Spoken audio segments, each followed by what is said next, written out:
When many people think of graffiti, they think of aggressive youths. They think of gangs in black hoodies, tagging their streets with unauthorised scrawlings. They think of violence. They think of crime. Youths of today need inspiration and direction. They need someone to teach them a positive way to express themselves. Both graffiti and the youth generation are given a bad reputation. Uthink aim to change this by turning urban scrawl into an urban canvas. I grew up in Skem back in the 70s. We moved to Skem when I was about 9. Skem was still being built. There was no roads. Concourse wasn't there. There was a little market down the bottom. And, loads of green fields. Plenty of places to go. You could get lost for the day. As a kid, plenty of places to explore. Fantastic. Skem should have had a population of around about 120, 130,000. Should have had a lot of amenities. Skem stopped growing. People just became disillusioned with what it should have been, and then it kind of didn't materialise. A lot of the things for people in Skem just didn't happen. Is this negative attitude towards the town? There's not much going on, and people don't have the opportunities. I don't necessarily think it's the town that's negative, or there's anything wrong with the town. I think it's the people within the town. I started down a negative path. 14, 15, 16, I was part of a gang, and we had fights with other gangs in Skem. There was 5 or 6 other gangs in Skem. When I was 19, I went on a youth exchange to Finland, and there was a lot of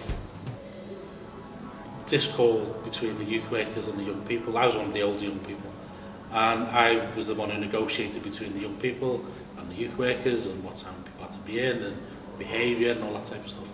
And then when we got home, one of the youth workers said to me, "We'd make a good youth worker one day." It kind of stuck in my head. There was 2 youth workers, a guy called Paul Prescott and a guy called Jim Hewitt, who kind of recognised that I had something just a little bit more than what some of the other kids had. I kind of had 2 paths that I could have gone down.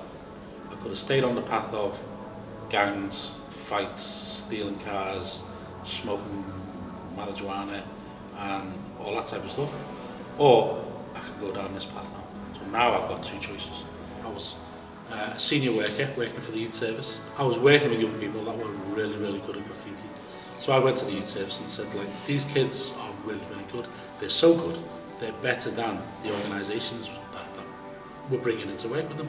Why aren't we paying these kids to work in their area, their locality, and show their peers that they can actually do something and really achieve something and put something back into their community, and at the same time be paid to do it. So I went away, and me and a couple of the guys, we sat down, we set Uthink CIC up, Community Interest Company. To this day, those young people that I initially set it up for are still working for us. They've just set up their own print company up in Blackpool, 2 of them. We've just supported them to get that done, and whenever we do commissions and we need artists, they're the artists we pay. Those kids that are looked at as the kids who are causing all the antisocial behaviour, who are being really ruffians and this, that, and they're not very nice, they're the kids that are working on these pieces now, and people start to see them in a different light, and they get a better understanding of how they fit into their community.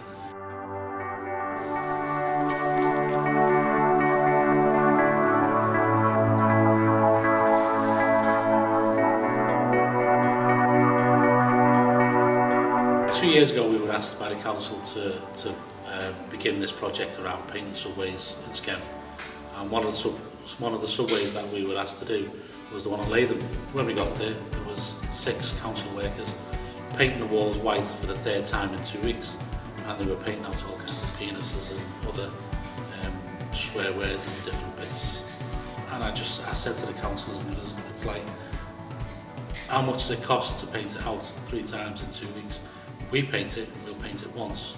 And now we're doing some work with some of those kids that probably wouldn't get the opportunity to do artwork like this, possibly going to be excluded, been kicked out of lessons, that type of thing.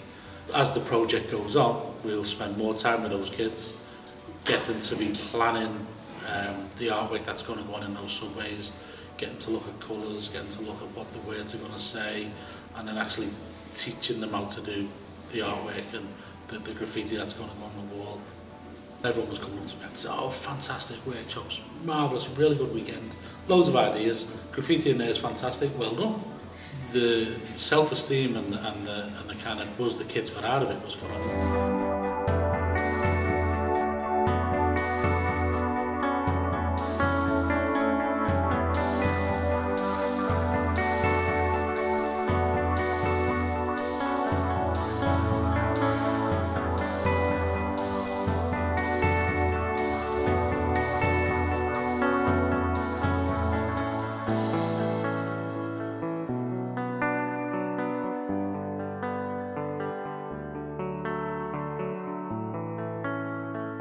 I think one of our biggest success stories of recent started 3 years ago. I was at a party and I was talking to some people about what I did, and this one says, "Oh, my nephew does graffiti, he's a good graffiti artist." She told me that she'd met someone who does graffiti and she knows Gary and stuff like that, and gave me Gary's details. I sent him a message on Facebook and he told me to come down. All these kids turned up and there was this one kid just kind of stood out. He was helping other young people to do some good graffiti. He kind of just fitted kind of what Uthink was about. So I got him some paid work to the point where now he's set up his own company. He's set himself up as King Size Graffiti Works, and he's doing really well. I've always worked on my own and I've always tried to do stuff for myself rather than waiting for my friends or a group of people to push me to do what I'd do it as a group. I think I always would have done it. I don't think I would have done it as soon or as professional and stuff like that as I have without being on Gary's workshops. His talent, his ability just needed recognising, and it needed someone to give him an opportunity. I possibly would say quite a lot of that is down to me. I'd say Uthink and Gary had a big influence on starting the business, and it was a big help because I'd had previous chats with Gary about how stuff works and how to run a business, and watching Gary run Uthink. And I think I took some kind of professional tips from the way he runs his company. In my business we mainly do kids' bedrooms, but at the moment we're trying to expand. I want to try and run kids' workshops more often. I want to get commissions or big companies like big names, vehicles, canvases, clothes, and so on. Writing on walls isn't new. Cavemen did it. The Greeks did it. As long as people have something to say, people will write on walls. With young people, we create vibrant, meaningful and thought-provoking pieces of art using graffiti to encourage a sense of belonging for those young people society has given up on.